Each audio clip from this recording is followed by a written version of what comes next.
Soyez les bienvenus dans l'Africa Newsroom, votre émission quotidienne de décryptage de l'actualité africaine en direct.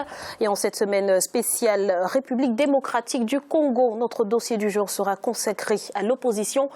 Au sommaire également, le président tchadien Idriss Déby Itno s'est exprimé à la tribune des Nations Unies ce mardi. Il a exhorté les États membres à contribuer de manière active et efficace à la lutte contre le terrorisme. Et puis c'est un signal d'apaisement. Le président gabonais Ali Bongo Ondimba appelle l'opposition en général et Jean Ping en particulier au dialogue. Et pour en parler, nous sommes en compagnie d'un invité, Maître Amouli Reti. Bonsoir, vous êtes avocat international. Merci d'avoir accepté notre invitation. Bonsoir et merci de m'avoir invité. Avec nous également sur ce plateau, nos éditorialistes Djemal Taleb. Djemal, bonsoir. Bonsoir Graziella et bonsoir à tous ceux qui nous regardent.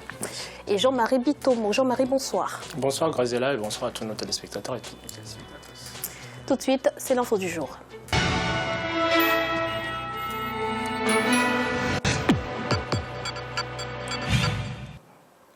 La 71e Assemblée générale des Nations Unies se poursuit à New York. Lors de son intervention ce mardi, le président tchadien Idriss Déby Itno, également président en exercice de l'Union africaine, a exhorté les États membres à contribuer de manière active et plus efficace dans la lutte contre le terrorisme. C'est un sujet de la rédaction. Lors de son discours ce mardi 20 septembre 2016 à la tribune des Nations Unies dans le cadre des 71e Assemblées générales annuelles, le président en exercice de l'Union africaine, Idriss Déby Itno, a souligné la mobilisation des États membres de l'UA dans la lutte contre le terrorisme. Le président tchadien a également appelé la communauté internationale à apporter sa contribution au Front africain de lutte contre le terrorisme créé en juillet 2016. Les énormes sacrifices consentis par la MISOM en Somalie depuis 2004, la mise en place de la force mixte multinationale par les États du bassin du lac Tchad et le Bénin pour combattre le groupe terroriste Boko Haram, l'institution de groupes de G5 Sahel servant de cadre de coopération en matière de sécurité et de lutte contre toutes les menaces transfrontalières au pays du Sahel. Ces terrains de mobilisation devrait être renforcé et appuyé par l'ensemble de la communauté internationale sous toutes les formes, matérielles, financières, militaires et par le partage des renseignements. Le président en exercice de l'Union africaine a également exhorté la communauté internationale à respecter les engagements pris dans le cadre de l'agenda 2030 pour le développement durable. L'Afrique n'est pas qu'un gigantesque réservoir de matières premières. C'est aussi un peu plus d'1 milliard d'hommes et de femmes qui aspirent à un développement harmonieux, accompagné du bien-être social et de prospérité. La communauté internationale est capable d'éradiquer la pauvreté sur Terre pourvu qu'elle tienne les engagements pris dans le cadre de l'agenda 2030 pour le développement durable, mettant l'être humain au centre de toutes les préoccupations. La mise en œuvre de cet agenda devrait être une priorité absolue pour éliminer l'extrême pauvreté, lutter contre le changement climatique, renforcer la résilience et promouvoir une croissance économique durable profitant à tous. Ce lundi 19 septembre 2016, le chef de l'État tchadien prenait part à une réunion de haut niveau sur les réfugiés et les migrants à New York. Sa participation aux Assemblées générales de l'ONU reste déterminante au regard de son engagement dans la lutte contre le terrorisme et l'accueil de milliers de réfugiés sur le sol tchadien. Maître Reti, la lutte contre le terrorisme, c'est le principal enjeu de l'Afrique à cette Assemblée générale ? Je crois qu'il y avait d'autres enjeux. D'abord, il faut protéger tous les citoyens africains. Et Dieu seul sait, mon Dieu, qu'aujourd'hui, rien que pour la RDC, on déplore non seulement des millions de morts, mais on continue à déplorer pratiquement des dizaines de morts par jour dans certains secteurs. Alors, est-ce qu'on peut appeler ça terrorisme ou priorité? En tout cas, pour le Congo, il s'agit bien d'un génocide et je pense sincèrement qu'on est au-delà de ce qu'on peut appeler terrorisme. Mais non, la question du terrorisme de manière globale et générale, bon, il doit être proscrit partout.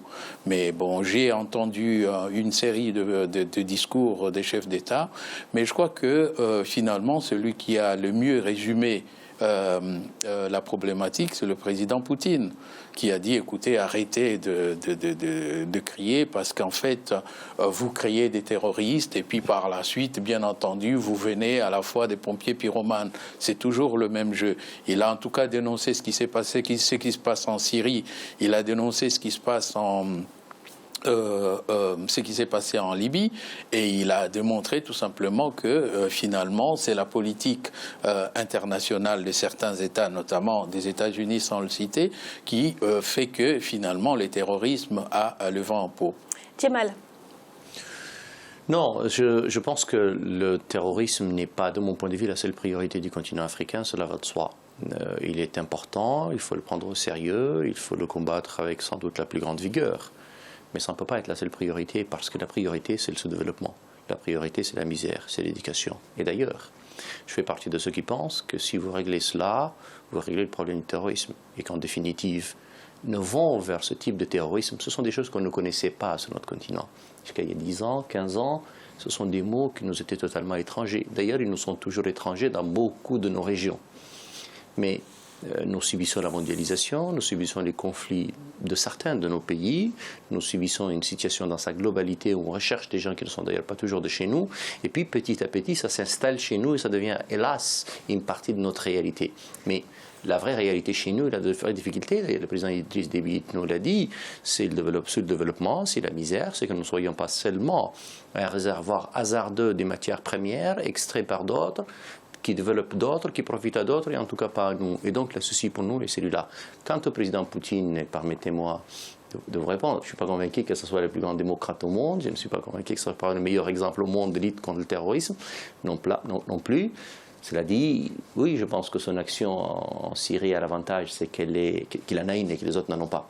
C'est tout, mais ça ne veut pas dire pour autant qu'elle est la bonne. Et qu'in fine, je souhaite pour mon continent, pour mes frères, que notre modèle de développement soit plutôt démocratique et pas seulement poutinien.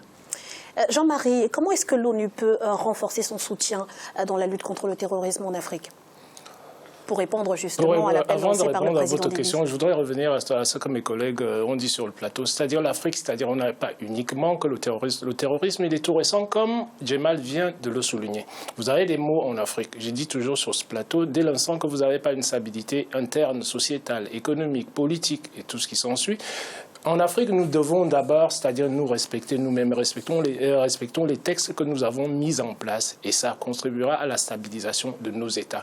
Nous déplorons ce que notre invité disait tout à l'heure, les dizaines de morts. Pour moi, il est inacceptable que vous ayez des enfants d'Afrique qui tombent sous les balles d'autres enfants africains. Mus par quoi? Mus peut-être par des forces extérieures dont mes deux collègues de plateau ont souligné. Mais maintenant, concernant l'ONU, si vous n'avez pas déjà une volonté africaine de pouvoir résoudre ces problèmes-là à travers l'Union africaine, c'est évident que par là que je peux passer, nous ne pouvons pas aller très très loin. Vous avez le sous-développement qui est là, qui, de mon point de vue, tout comme Djemal l'a souligné tout à l'heure, est la priorité, si vous voulez, en Afrique. Pouvoir éduquer les Africains pour qu'ils voient mieux le monde et différemment. Merci Jean-Marie. Le compte à rebours est enclenché. La Cour constitutionnelle gabonaise est en train d'instruire les recours déposés suite à la réélection contestée d'Ali Bongo Ondimba. Va-t-elle confirmer ou non la victoire du président sortant? Les magistrats ont jusqu'à ce 23 septembre pour rendre leur verdict. En attendant, le président gabonais appelle au dialogue. Voyez ce sujet d'Amira Benjabala Jean-Pierre. À quelques jours de la proclamation des résultats définitifs par la Cour constitutionnelle, le président de la République, Ali Bongo Ondimba, a lancé ce mardi 20 septembre un appel important et décisif à tous les acteurs politiques et sociaux du pays. Le président Ali Bongo Ondimba s'est dit prêt à rencontrer son challenger, Jean Ping, et à discuter avec toute la classe politique gabonaise. Nous avons indiqué qu'il fallait qu'on se parle. Et moi, j'étais décidé à ouvrir ce dialogue-là. Mais ça ne se fait pas seul. Il faut être plusieurs et le désirer. La paix, il faut la désirer. Et il faut donc éviter d'avoir des actes Il faut éviter de prononcer des paroles, il faut éviter de dire des choses qui peuvent encourager la violence. Un appel qui fait écho à la demande de plusieurs responsables politiques gabonais, à l'instar de Casimir Oyemba, soutien important de Jean Ping. Je suis un Fan, comme vous le savez. Chez les Fans, il y a un proverbe qui dit « Quand un problème se pose, il y a une solution quelque part. » Le problème, la question, la difficulté, c'est de trouver cette solution. Cette solution, elle peut être mauvaise, elle peut être bonne, mais c'est une solution. Expliquez-moi comment, dans la situation où se trouve le Gabon, les Gabonais peuvent la résoudre sans jamais se parler. Expliquez-moi comment ça peut se faire. Le geste d'ouverture inédit du président de la République du Gabon place désormais Jean Ping et tous les acteurs politiques gabonais devant un véritable challenge de dialogue réclamé par tous les Gabonais, quel que soit le verdict de la Cour constitutionnelle. Djemal, nous sommes à quelques heures du verdict de la Cour constitutionnelle. Cet appel du président Ali Bongo Ondimba a-t-il des chances, selon vous, d'être entendu ? Je ne sais pas, il m'est très difficile de pronostiquer les intentions des uns et des autres. Je le souhaite vivement. Et j'ai entendu les paroles du Premier ministre Casimir Oyemba que je trouve très sage et très bien. Nous sommes probablement l'une des rares régions du monde encore où nous avons des problèmes réels de transmission du pouvoir. Nous ne sommes pas capables de régler le problème, de savoir quand un président qui finit, parce qu'il finit forcément, comment faire en sorte que son successeur soit remplacé, soit choisi. Et donc cette solution-là, on l'appelle la démocratie, on l'appelle l'alternance, on peut lui trouver les mots qu'on veut. C'est le gros problème que nous avons dans beaucoup de nos pays aujourd'hui. D'ailleurs, beaucoup l'ont réglé, mais beaucoup ne l'ont pas réglé encore. Le Gabon est un pays important. C'est un pays important dans la région, il n'est pas très peuplé, il est riche, il est important, il est un centre de stabilité essentiel. Nous avons une guerre de succession, grosso modo. Nous avons en fait la famille du président de fin, Omar Bongo, qui est en train de se déchirer. Vous savez, la vieille garde contre une autre garde qui est moins vieille, mais qui n'est pas très jeune non plus. Et donc, la situation, c'est que la légitimité des uns et des autres. Il y a un débat funeste, détestable sur la nationalité du président Ali Bongo que je trouve absolument honteux et il ne grandit pas ceux qui l'ont pris. Il y a un problème en revanche sérieux, c'est l'organisation des élections. Jusqu'ici, les choses se sont plutôt bien passées. Et c'est une chose importante, et je pense que c'est une évolution fondamentale sur le continent africain, c'est que désormais nous regardons vers le droit, vers les institutions. Et nous sommes tous en attente que la Cour constitutionnelle nous donne une solution. Et c'est là, de mon point de vue, la chose importante. Après, qu'on l'accepte ou qu'on ne l'accepte pas, nous avons l'obligation après de trouver une solution. Vous savez, les Kenyans, il y a quelques années, en 2007, quand il y a eu une guerre civile importante, suite à des élections contestées par les uns et acceptées par d'autres, ils se sont mis autour d'une table et ils se sont partagés le pouvoir à l'époque. Kibaki et Raila Odinga. Nous ne sommes pas, nous, capables aujourd'hui de le faire au Gabon. Le tout est qu'il faut que les Gabonais, de tout bord qu'ils soient, comprennent qu'un Gabonais qui est mort est un Gabonais de trop. Et il faudrait éviter cela. Alors, Jean-Marie, si cet appel venait à être entendu, quels sont les sujets qui pourraient être mis sur la table ? Encore une fois, bon, je ne sais pas qu'est-ce que je peux poser comme sujet sur la table là-dessus. Graziella, de mon point de vue, je sais que nous savons tout ce qui est en contentieux électoral et qu'on vient de régler ce contentieux électoral là, car l'Afrique ne peut pas progresser dès l'instant que nous ne regardons pas les textes de droit. Les textes de droit sont fondamentaux. Dans la tradition africaine, M. Oyemba s'est très bien exprimé là-dessus. Il est important que tous les Gabonais s'assoient, qu'on puisse voir quelle est la meilleure voie de sortie, c'est-à-dire de cette crise-là, et qu'on arrête un peu, c'est-à-dire les tueries qu'on ne fait qu'en parler depuis pratiquement toutes les semaines. Nous en parlons, Graziella, sur ce plateau. Aujourd'hui, je n'ai pas la capacité de pouvoir fixer les modalités ou alors de deviner ce qui va se passer à l'intérieur. Mais mon souhait personnel, c'est qu'on puisse avoir une clarification, c'est-à-dire qui permettre une stabilisation de la scène politique gabonaise en tant que telle, quels que soient les acteurs qui soient là. Les Gabonais sont tous Gabonais, c'est-à-dire on s'entretue aujourd'hui, demain, c'est-à-dire ça va être des regrets. Mais malheureusement, si vous voulez, les individus, c'est pas du matériel. La politique, c'est quoi? La politique, c'est un combat d'idées. La politique, ce n'est pas, c'est-à-dire du corps à corps physique. Il faut laisser toutes les opinions s'exprimer, même quand vous avez face à vous des acteurs qui ne sont pas du même point de vue que vous, vous n'avez pas, quel que soit, même si vous avez la force militaire, c'est-à-dire tirer sur ses propres individus pour un président de la République, pour moi, ça paraît dramatique. Maître Réti, très rapidement. Oui, c'est qu'on se retrouve dans la situation pratiquement du combat permanent en Afrique entre le droit et la politique.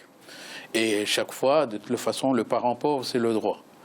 J'estime effectivement qu'ici, si on veut construire l'état de droit, la moindre des choses, c'est de respecter le droit des électeurs. Si les électeurs ont choisi tel ou tel autre, normalement, on devait se plier à ce choix des électeurs. Mais voilà que l'on propose déjà un dialogue avant même de savoir exactement qui a gagné, qui a perdu. Bon, à supposer que ce dialogue soit seulement pour décider du modus operandi, si jamais vous gagnez, qu'est-ce qu'on fait? Si jamais je perds, qu'est-ce qu'on fait? D'accord, on peut considérer effectivement que c'est sage de leur part. Mais seulement, je constate malheureusement que à chaque fois, et la communauté internationale, entre guillemets, est responsable quelque part de cela. Regardez pour le cas de la Côte d'Ivoire, où la Cour constitutionnelle avait pris une décision et la communauté internationale avait décidé de faire autre chose. Et dans d'autres États où finalement les décisions des cours constitutionnelles sont pratiquement réduites à néant. Donc la démocratie et le droit et le pouvoir judiciaire, malheureusement, sont des parents pauvres des politiques africaines. Merci, Maître Réti. Nous allons à présent marquer une courte pause. On se retrouve dans quelques instants pour la suite de l'Africa Newsroom. À tout de suite.